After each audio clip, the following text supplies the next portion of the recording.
réussir ce pari. C'est important et puis gis nañ démarche bi ni nga waxee démarche inclusive la boole nga ci ñëpp mu doon lu am solo alors dañuy dem assemblée nationale mais déjà sur la forme dugguñu ci fond bi assemblée honorable gis nañu démb passe d'arme bi bon entre guillemets passe d'arme entre sa collègue Guy Marius Sagna nga ko doon fàttali règlement intérieur yi nga xamante ne ni bon peut-être ñàkk maîtrise am na ci et loolu lu tax ma laaj la ko ci forme bi rek mooy dañu gis ne depuis l'avènement de ce nouveau régime ak législature bi majorité Pastef dañ lu ñuy jalgati règlement intérieur dafa bari ñi naan ñàkk xam la ñi naan xëy na tayef la mais démb moom wane na ne maîtrise amul ci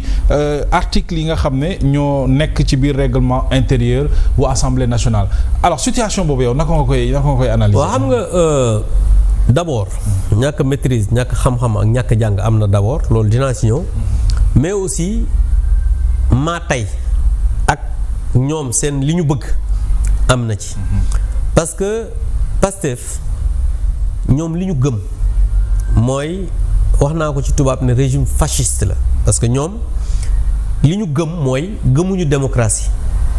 gëmuñu li nga xamante ne ni mooy àq ak yelleef yi nga xam ne war nañ ko jox doomu aadama rappelé naa démb que l'ancien premier ministre limogé muy Ousmane Sonko bi muy rencontré pour la première fois les syndicats mooy les travailleurs les acteurs yi nga xam ne ñoo nekk dans le monde du travail il a dit il n'a jamais vu un pays qui s'est développé dans la démocratie. Oui. maanaam pays boo xam ne dafa développé wu ci ba pare am démocratie développé wu moom nee na mosu ko gis ci àdduna moom li mu gëm mooy dictature la ñu war a def pour mën a développer ay pays xam nga kooku vision ak xalaatam leer na dégg nga ko mu ne moom li mu gëm mooy parti état mooy lépp loo xam ne dañ ko war a def ci réew mi mu am benn parti boo xamante ne nii ñoom ñoo am seen xalaat seen vision ñooy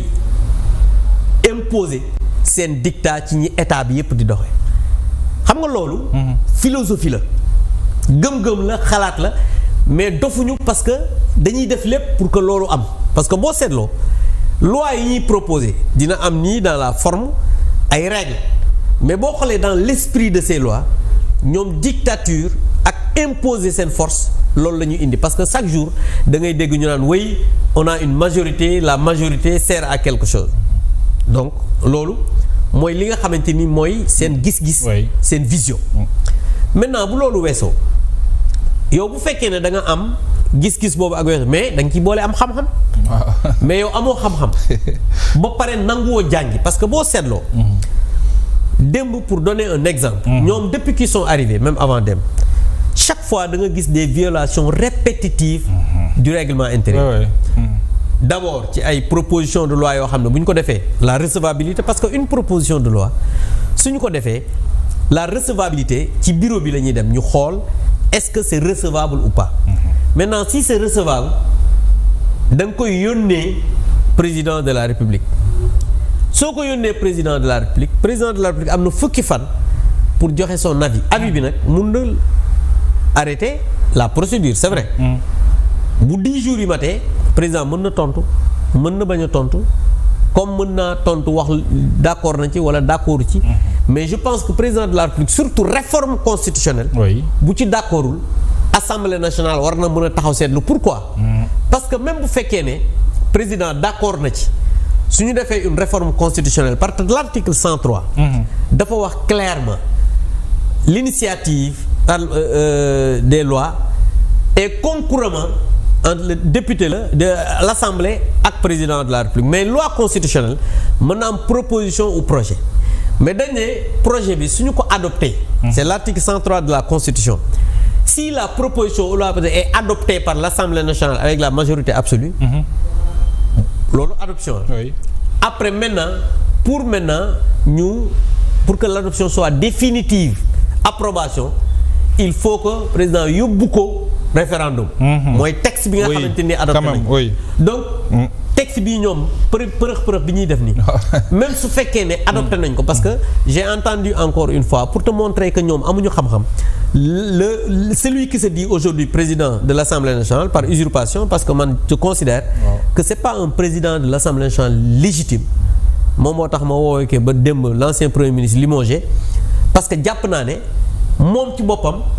mënul xam règlement intérieur parce que il a été député au niveau de la 13e législature moo tax su ma gisee ñuy wax naan ay woy da ngeen di absenté na nga Ousmane Sonko mooy le chef d'état-major général kullu absentéiste à l'Assemblée nationale. Oui, il ne venait que quand il y avait des micros day wax musul voté day dem yoonam. Donc pour montrer seulement que ñoom waruñu joxe leçon de morale par rapport à cela parce que ñun dañuy ñëw di liggéey si muy benn démb yaa ngi ko dégg mu wax ne woy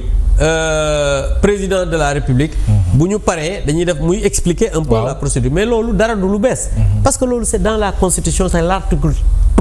103 oui. de la constitution parce que même l'article 103 de la constitution da ngay wax gis ne mu renvoyer à l'article 71 de la constitution mais l'article 71 de la constitution waxul dara lu dul la promulgation parce que daf ne le texte adopté par l'Assemblée nationale est envoyé sans délai au président de la République pour promulgation loolu mooy l'article 71 de la constitution parce que boo gisee 103 daf lay renvoyer ci 111 ne la noonu mais même bu ñu ko adopté il faut un référendum oui. Donc je pense que le référendum boobu nag le président n'est pas amul ay délai de parce que bu ko neexee def ko 2020 2029 2030 2035 loolu prérogative président de la République donc je pense que procédure d'urgence bi ñuy wax parce que démb pour vous montrer que ñoom maîtriser wuñu programme xamuñu dara xamuñu règlement intérieur maa ngi dégg le président de l'Assemblée nationale par usurpation mu ne les auteurs loolu tene la ko les auteurs ont demandé son examen en procédure d'urgence